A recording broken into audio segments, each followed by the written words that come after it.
یہودی سازش ایسا پھاڑا ہے اس امت کو کہ آج تک وہ خون رس رہا ہے، اور آج بھی وہی یہودی سازش شیعہ سنی کو لڑا کر اپنے مذموم مقاصد حاصل کر رہا ہے۔ ہسٹری ریپیٹس اٹسیلف، تاریخ اپنے آپ کو دہرا رہی ہے۔ وہی یہودی عبداللہ ابن سبا لڑا دیا، 1 لاکھ کے قریب مسلمان ایک دوسرے کی تلواروں اور تیروں سے ختم ہوئے۔ 10,000 ایک رات میں جنگ جمل، 74,000 جنگ صفین میں، 4,000 نہروان میں، اور جمع کرتے جائیے، ساری قوت ختم ہو کر رہ گئی، جس کو کہتے ہیں کہ وہ موشن ٹوٹ گئی۔ چڑھائی پر چڑھتے ہوئے ٹرک جو ہے بھاری لوڈڈ، اگر موشن ٹوٹ جائے پھر بڑا مشکل ہو جاتا ہے۔ تھمتا نہ تھا کسی سے سیل رواں ہمارا، وہ رک گیا۔ آج بیان ہی وہی ہو رہا ہے، یریدون لیطفئوا نور اللہ بافواہہم واللہ متم نورہ ولو کرہ الکافرون۔ لیکن اللہ نے اپنے رسول کو جس مقصد بعثت کے ساتھ بھیجا تھا اس کی تکمیل تو ہو کر رہے گی۔ ومکروا ومکر اللہ واللہ خیر الماکرین۔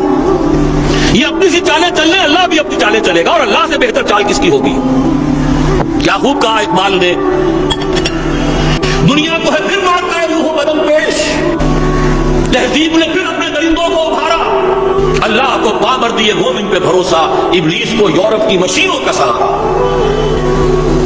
ومکروا ومکر اللہ واللہ خیر الماکرین۔ ہمیں وہی اسلام چاہیے جو اللہ نے فرمایا کہ ہوا سماکم المسلمین، اس نے تمہارا نام مسلمان رکھا، اور تمہارے لیے دین اسلام کو چن لیا۔ الیوم اکملت لکم دینکم واتممت علیکم نعمتی ورضیت لکم الاسلام دینا۔ اللہ نے تمہارا دین مکمل کر دیا اور تمہارے لیے اسلام کو تمہارا دین بنا دیا ہے۔ یہ جو باقی ہمارے اختلافات ہیں مسلک کے، ان کو صرف آپ مسلک کے اختلاف تک رکھیں، رائے کے اختلاف تک رکھیں، لیکن جب یہ فتنہ بننے لگے اور امت میں تفرقہ بننے لگے اور اس کے بعد قتل و مقاتلہ شروع ہو جائے، تکفیر اور خوارج تک معاملہ چلا جائے، تو پھر اس کو مسلمان سلطان کی تلوار پر واجب ہے کہ ان کو وہ کرش کر کے ان کو ختم کر دیں۔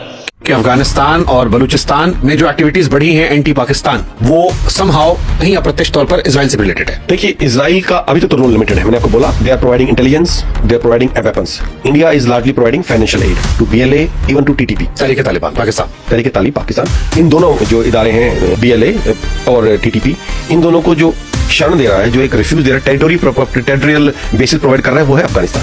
ان کو زمین افغانستان دے رہا ہے، اپنے ملک سے ان کو آپریٹ کرنے کی اجازت دے رہا ہے، ان کو ایڈمنسٹریٹو سپورٹ دے رہا ہے، پیسہ ہندوستان دے رہا ہے، اور ٹیکنالوجی انٹیلیجنس وہ اسرائیل دے رہا ہے اس وقت، اور یہ وہاں سچویشن ہے۔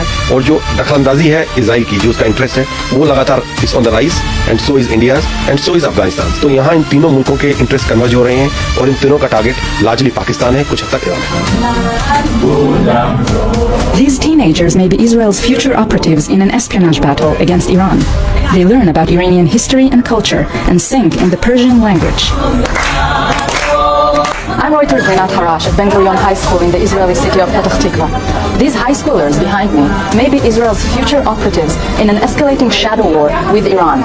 They are enrolled in a unique university-level program titled Iran Security and Intelligence. They're currently studying for their final exams, focusing on Farsi grammar, translations, and contemporary Iranian affairs. When drafted for their mandatory military service at age 18, they will be natural candidates for key positions in Israel's intelligence services. Because of their candidacy, the program managers requested we do not publish their full identities.